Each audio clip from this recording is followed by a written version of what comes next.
Në gjëra që kam fëmijëris është vinte gjyshim me një bastun që jetoi 105 vjeç. Wow. Dhe baba im ndante një qingj me vllajën e tij, se ishin dy vëllezër.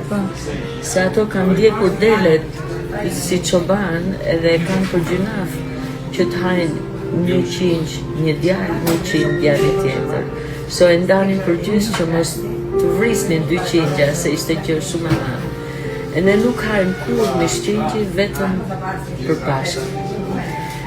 Dhe gjyshi im vinte në një bastun 2-3 orë ecte nga fundi ku e kishim në shtëpinë, vinte të shtëpia e tij, vinte prapë, ulesh e hante vetëm qingjin edhe burek me qumësht.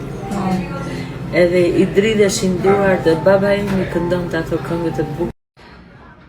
Jemi mbledhur këtu me gatimet e zonjës Donika, mamase e Eni Lenës, dhe çfarë kemi bërë? Çfarë ka bërë Donika? Ka bërë përshesh tradicional me mish pule. Kjo quhet rom steak dhe ky është qumshtor. Të gjitha të preferuarat e zonjës Parashevi Simaku. To janë tradita shqiptare, more këto. Donika i ka qarë? Nëna Donikës që na ka mbledhur. Gëzuar për zonjat më të bukura. Gëzuar për Eni Lenën Gëzuar që shpirtit. na bën aq të bukur. Po jo vetëm të bukur, po dhe na shëndosh pak tash. Po ky rom steak o zot. E po ne kemi në Shqipëri të bëvë gjak edhe. Gjak edhe janë. Dakor ja. E ky është ushqimi që të bën gjak edhe janë. Me raki në dorë. Nga një ëngjëll si Eltoni Liriani dhe shtëpia e tij e bukur.